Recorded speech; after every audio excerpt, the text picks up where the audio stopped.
সবাইকে আসসালামু আলাইকুম রহমতুল্লাহি ওয়া বারাকাতুহু। আশা করি আপনারা সবাই ভালো আছেন। ইনশাআল্লাহ আপনাদের দোয়ায় আমরাও ভালো আছি। আপনারা ইক্সিনে যে বাচ্চাটাকে দেখতে পারতেছেন, বাচ্চাটা অনেক দিন থেকে জেনে আক্রান্ত।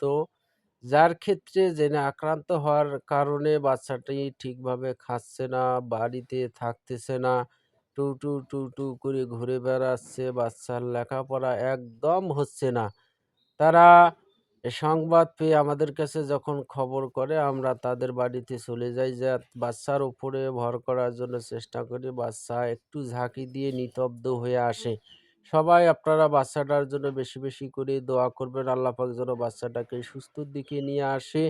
অবশ্যই প্রাণ খুলে মন খুলে আপনারা দোয়া করবেন, বাচ্চাটা যেন দ্রুত এই জেনে আক্রান্ত থেকে আল্লাহ পাক শেফা দান করে। আমাদের ভিডিওটি দেখার পর আপনাদের যদি ভালো লাগে, অবশ্যই লাইক, কমেন্ট, শেয়ার করে দেবেন। আরো অন্যান্য মানুষকে দেখার জন্য উপভোগ করে দেবেন। যেন বাচ্চাটা দ্রুত সুস্থর দিকে চলে আসে। আর আমাদের যে এক্সচেঞ্জে নাম্বারটি দেওয়া থাকবে, নাম্বারেই আপনাদের যদি বাচ্চাদের এরকম কোনো সমস্যা দেখতে পারেন, অবশ্যই আপনারা এই নাম্বারে আমাদের সঙ্গে যোগাযোগ করলে আমরা সেবা দেওয়ার জন্য চেষ্টা করব ইনশাআল্লাহ। সবাই ভালো থাকবেন, সুন্দর থাকবেন। আমাদের ভিডিওটি অবশ্যই